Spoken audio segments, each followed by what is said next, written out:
Hi శుభోదయం అందరికీ. అందరూ బాగుండాలి, అందులో మనం ఉండాలి. Please subscribe my channel. భోజనంలో విషం పడితే ఎంత ప్రమాదమో, చెవిలో కూడా విషయం పడితే అంతే ప్రమాదం అండి. తినే భోజనం గురించి మనం ఎంత జాగ్రత్తగా తీసుకుంటామో, వినే మాటల గురించి కూడా అంతే జాగ్రత్త వహించాలండి. కొన్నిసార్లు మన చెవులు గ్రహించే మాటల వలన స్వభావం మారిపోతుంది. అందుకే వీలైనంత వరకు మంచి మాటలే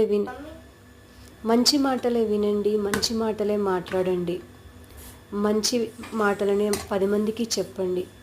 మంచి చెప్పే వారిని గౌరవించకపోయినా సరే పర్వాలేదు, వారి మాటల్లో మంచితనం మాత్రం గ్రహించండి. చాడీలు చెప్పి వారి గురించి అపార్థంగా అర్థం చేసుకునే విధంగా మాత్రం ఇంకొకరికి మాత్రం చెప్పకండి. రాముడంతటి వాడేనండి. ఒకరోజు ఆయనకి పట్టాభిషేకం చేసిన మరునాడే అడవులకు వెళ్లాల్సి వచ్చింది ఆ రాముడు. మరి ఆయనే మౌనంగా ఉండి కాలాన్ని గౌరవిస్తూ అడవులకు వెళ్ళి తన వనవాసాన్ని పూర్తి చేశాడు. మరి ఆ రాముడి ముందు మనం ఎంత చెప్పండి. అందుకే ఉన్నన్నాళ్ళు మనం ఎవరికైనా సహాయం చేయడానికి ప్రయత్నిద్దాం, కష్టాల్లో ఉంటే ఆదుకుందాం. ఏమంటారు?